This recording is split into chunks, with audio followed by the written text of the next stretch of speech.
Hello everyone. So far we have covered the concept of class and object. We have also seen what is the main motive of using this object-oriented programming. We have created class and object using Python code. In the previous video, we have also seen what is the main use of using this init function, what is the workflow of this init function and the self. And then we have also learned that a class can have two main parts. One is this attribute, and the other one is this behavior or methods, I should say. For this video, I am going to use the similar class, whatever the class we have created in the previous video. I'm going to use that class only. So let me discuss this class with you all. So this class, the class name is Deloitte. I have created this class Deloitte, and then I have used these two attributes, these two variables to store the data in class. And these are constant, they are not changing. Then I have used this init function and I have stored all these variables inside it. The self, first name, and all these attributes are there. Then I have also used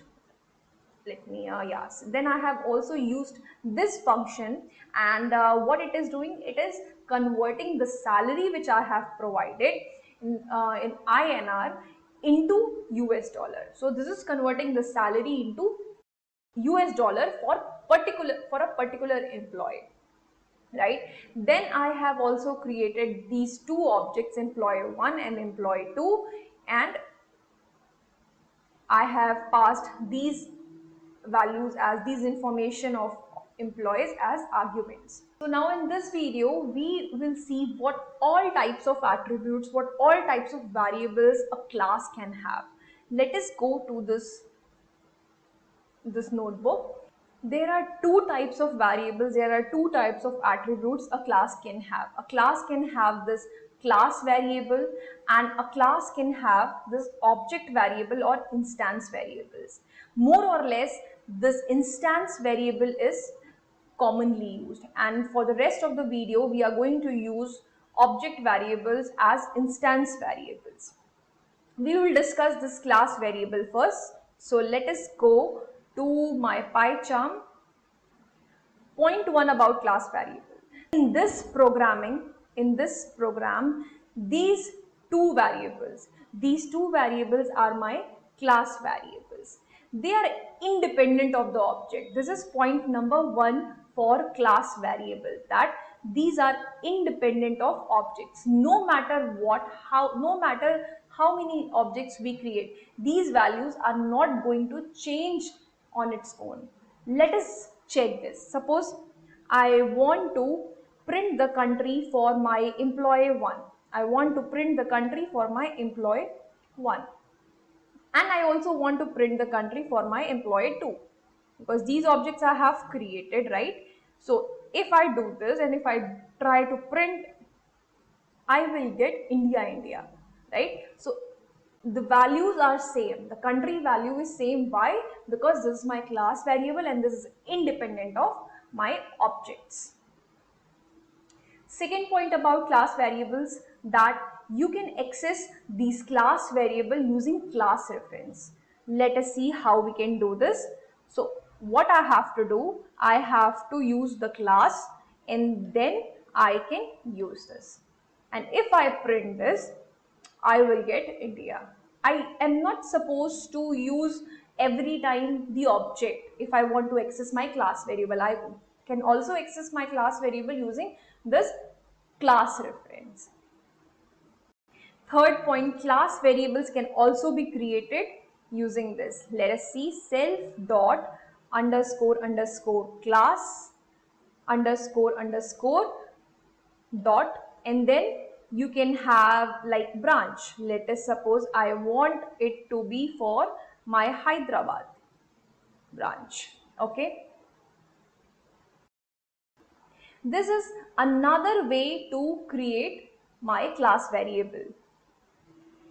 And if I want to access this attribute, this class variable, I can access this using my objects like employee1 dot underscore underscore class underscore underscore dot branch, and the same is going to be for my employee 2. And if I print this, right, if I print this, I get Hyderabad in Hyderabad.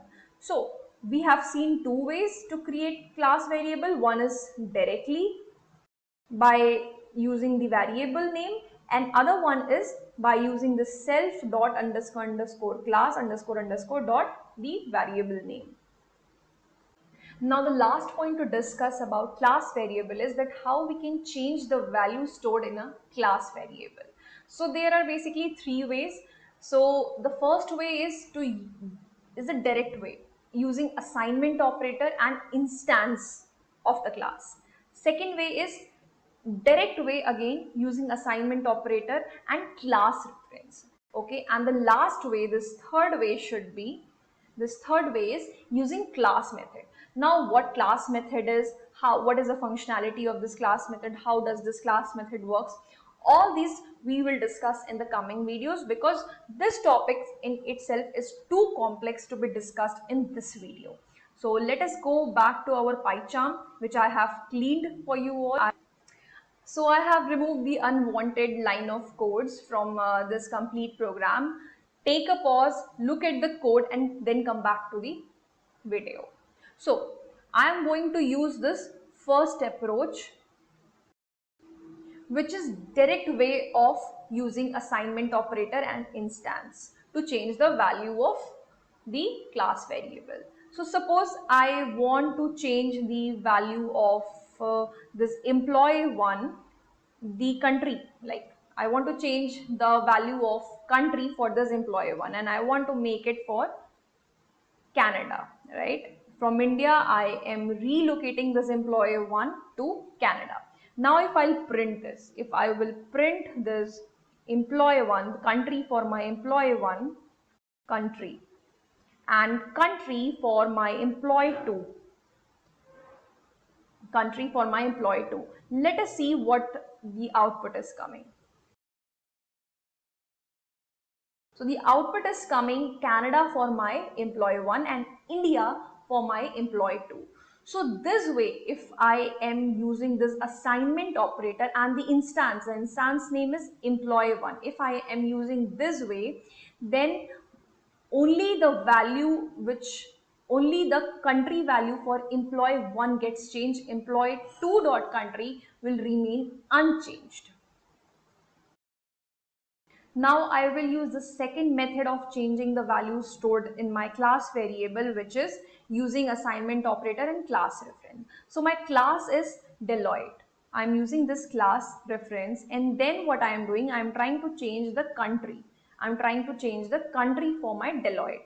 So if I do this, and suppose if I type here Canada, and now I want to print. Now I want to print employee 1 dot country and employee 2 dot country. Employee 2 dot country. Let us execute this and see what is coming.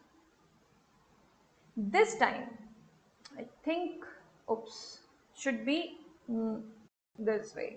Okay.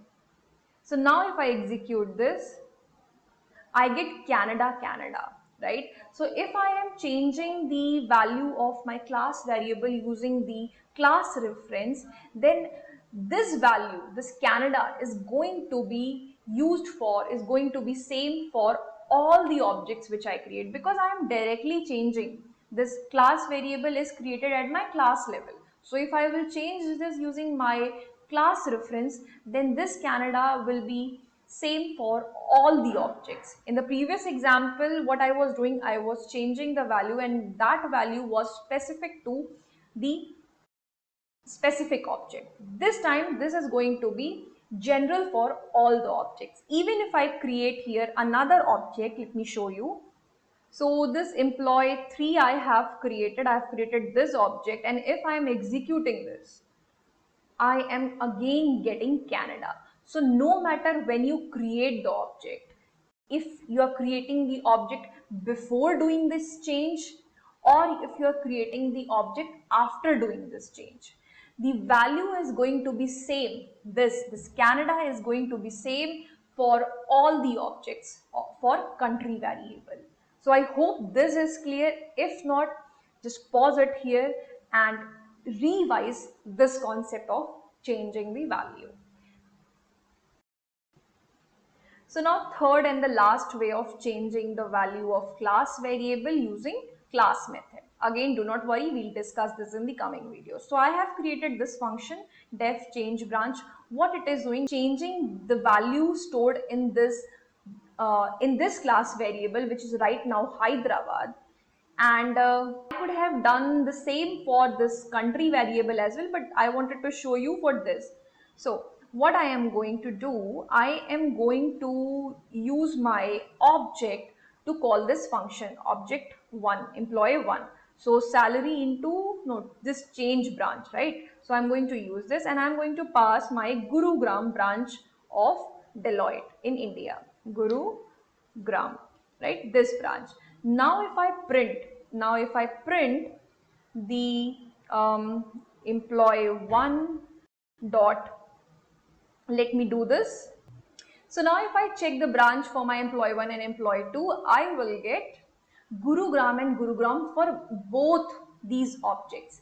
Even if I am doing like this, even if I am checking the branch like this, I will get this Gurugram again. Now let me create another object for this class Deloitte. So now I have created this another object after this, after changing the branch, right? After using this change branch function, I have created this object 3. Let me comment this. And now if I want to print the this branch for my employee 3, let me check what is coming. Employee 3 dot branch.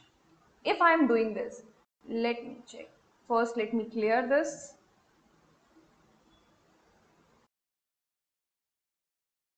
Okay, so if I am doing this, I am getting Gurugram for my employee 1, Gurugram for my employee 2, but for my employee 3, I am getting Hyderabad. So there is a change. The change is, the difference is that if the objects are created before this function, before changing the branch, the value I will get whatever I pass to this function. But if I am creating object after using this function, after I use this function, I am creating this object, I will get the original value which is stored in that class for my class variable. So I hope this is clear. Pause the video here and just concentrate on what I have explained right now. So look at this again, that this object is created before changing the value. This object is also created before changing the value. So whatever the change I have made using this change branch, using this class method, will be reflected only for the objects which I have created before using this class method. If the object is created after changing the value, after using the class method, then the change will not be reflected in the object which is created after changing the value. So we have seen what class variables are and like different properties of this class variable. Now we will cover this instance variable. So let us move to our PyCharm code. Clean the code a little bit for you. So pause the video, look at the code and then come back to the video. So see, look at this. Inside init function, I have created these instance variables. All these are my instance variable. Inside this method, the salary in US dollar, I have created instance variable. Self.rate is equal to rate. So this is my instance variable. What are these instance variables now? Just like class variables are created at class level, my instance variable is created at my instance level, my object level, which means that the value of all these variables, are dependent on these objects. It will change, it will vary according to the object. It will change and it depends on the objects we create. For example, let me print here employee 1 dot first name, right? First name, and employee 2 dot first name. Employee 2 dot, let me write here, first name. Okay, and if I execute this program, see, something wrong. Okay, this first should be small. Okay, right. So now if I execute this, I will get this value. Nimish for my employee 1 first name and Aditya for my employee 2 first name. So I hope you understood that these values, all these values are dependent on what? Dependent on the object, dependent on the arguments which we have provided while creating the object. You can change, even if you want to change the value of, suppose I want to change the value of this first name. If you want to change the value of your instance variable, then you can do it like this. So instead of Nimish, I want to write here Nimish. I somehow missed a, so I am just changing here. And if I print this, if I'm just copy and pasting it here, if I print it here and if I run this code, I will get Nimisha. See, this Aditya is not getting changed even if I am doing this. The only reason is that this time I am changing the first name for my employee 1 object, right? So I hope this point is clear to you all, and that is all about the instance variable. And I want you to revise this concept, because this concept of instance variable, class variable is going to be, used again and again when you will study this OOPS concept, right? And in the later part of the video, in the coming videos, we will cover more complex codes and programs.